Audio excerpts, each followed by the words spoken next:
Pada mulanya adalah firman, firman itu bersama-sama dengan Allah, dan firman itu adalah Allah.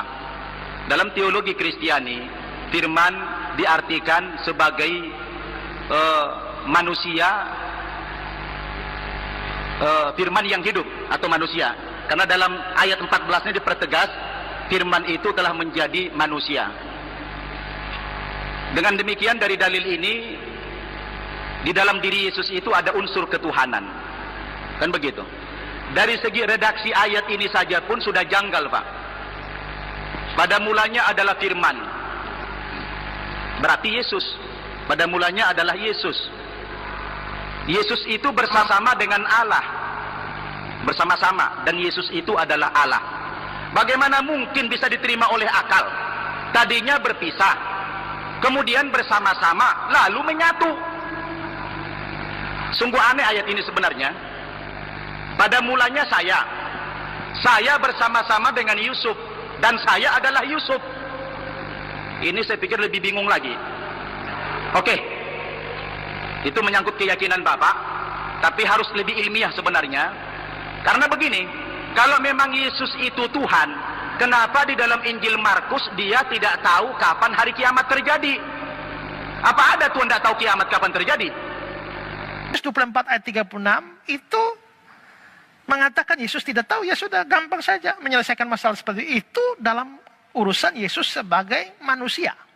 Kalau Yesus sebagai Allah, kalau kita melihat misalnya di dalam Yohanes pasal 21, ketika Tuhan Yesus bertanya, Simon, apakah engkau mengasihi aku? Ya, lalu Simon bilang, ya Tuhan, aku mengasihi engkau. Lalu Tuhan tanya lagi, kedua, ketiga. Nah, lalu sampai pada pertanyaan ayat 17, pertanyaan ketiga, kata Yesus kepadanya untuk ketiga kalinya, Simon anak Yohanes, apakah engkau mengasihi aku? Maka sedih hati Petrus, karena Yesus berkata untuk ketiga kalinya, apakah engkau mengasihi aku? Dan dia berkata kepadanya, Tuhan, engkau tahu segala sesuatu. Engkau tahu aku mengasihi engkau. Engkau tahu segala sesuatu. Di dalam bagian Injil Yohanes yang lain dikatakan bahwa tidak perlu juga manusia memberitahu hal kepada dia, karena dia tahu apa yang ada di hati manusia. Ya, jadi kalau ada ayat-ayat yang menunjukkan Yesus itu tahu semua, ya gampang, itulah kealahan.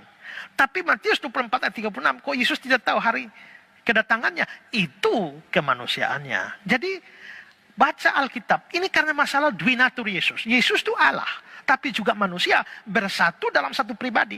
Karena itu dalam satu pribadi, maka hanya satu kesadaran.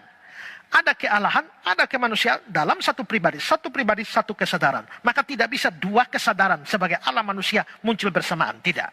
Maka satu kesadaran, kadang-kadang kealahannya yang tampil, kadang-kadang kemanusiaannya yang tampil. Kapan tampilnya, rumusnya apa, tidak tahu. Karena ini pribadi yang unik, kita tidak tahu apa-apa. Tapi kita hanya bisa melihat bahwa kadang-kadang muncul kata-kata, atau muncul perbuatan, atau muncul sesuatu yang dia lakukan yang cocok dengan kemanusiaan. Tapi ada kata-kata, ada perbuatan, atau tindakan-tindakan yang cocok dengan kealahan. Nah, tinggal kita melihat hal-hal itu saja. Jadi, sebenarnya kalau memahami prinsip semacam itu, gampang menjawab berbagai macam keberatan tentang ketuhanan atau kealahan. Pada mulanya adalah firman, firman itu bersama-sama dengan Allah, dan firman itu adalah Allah. Dalam teologi Kristiani, firman diartikan sebagai manusia, firman yang hidup atau manusia. Karena dalam ayat 14-nya dipertegas, firman itu telah menjadi manusia. Dengan demikian dari dalil ini, di dalam diri Yesus itu ada unsur ketuhanan. Kan begitu. Dari segi redaksi ayat ini saja pun sudah janggal, Pak. Pada mulanya adalah firman. Berarti Yesus. Pada mulanya adalah Yesus. Yesus itu bersama-sama dengan Allah. Bersama-sama. Dan Yesus itu adalah Allah. Bagaimana mungkin bisa diterima oleh akal? Tadinya berpisah, kemudian bersama-sama, lalu menyatu. Sungguh aneh ayat ini sebenarnya.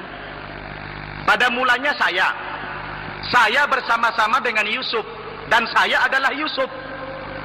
Ini saya pikir lebih bingung lagi. Oke, itu menyangkut keyakinan Bapak, tapi harus lebih ilmiah sebenarnya. Karena begini, kalau memang Yesus itu Tuhan, kenapa di dalam Injil Markus dia tidak tahu kapan hari kiamat terjadi? Apa ada Tuhan tidak tahu kiamat kapan terjadi?